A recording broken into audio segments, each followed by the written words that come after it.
Mungia kami forest habanok ni bising khobjak Ramkrishnapur bisiwo Twiprajwk khoroksa Mayung bai Kaicherebwi langma arikha al langma arimani bai mungia kami amsai kitingin urpati withanga kasujaka HDF sub DFO yagulo Bwtharjak noknukhungo thangi soika amsai nyo chongja candidate borang di Umthai Utpal debruma boshaka sikango bo obahairok patimu patika hapang obnoti krak yabesan nango bote boshaka sikango bo Mayung akarma kosnani bagai gobangma Kwthwng phiaba hapano khakti mungsa yapri krak seja mungkrei tumungno yapri krak seja hange financial overhead tesa ungfinai shaka candidate Twiprajwk chongja candidate borang di Umthai Utpal debruma local population ra government ke request করতেছে যে এখান থেকে কোন একটা ব্যবস্থা করা হোক যে এরকম ইনসিডেন্ট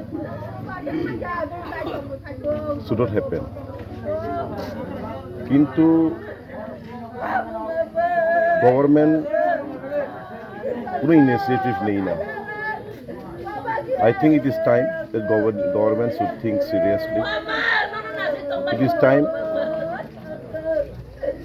এখানে যেগুলো হাতি আছে তাদেরকে কোনো একটা জায়গায় শিফট করার অথবা কোনো একটা বাউন্ডারি দেওয়ার না হলে this type of incident now and then repeat হবে।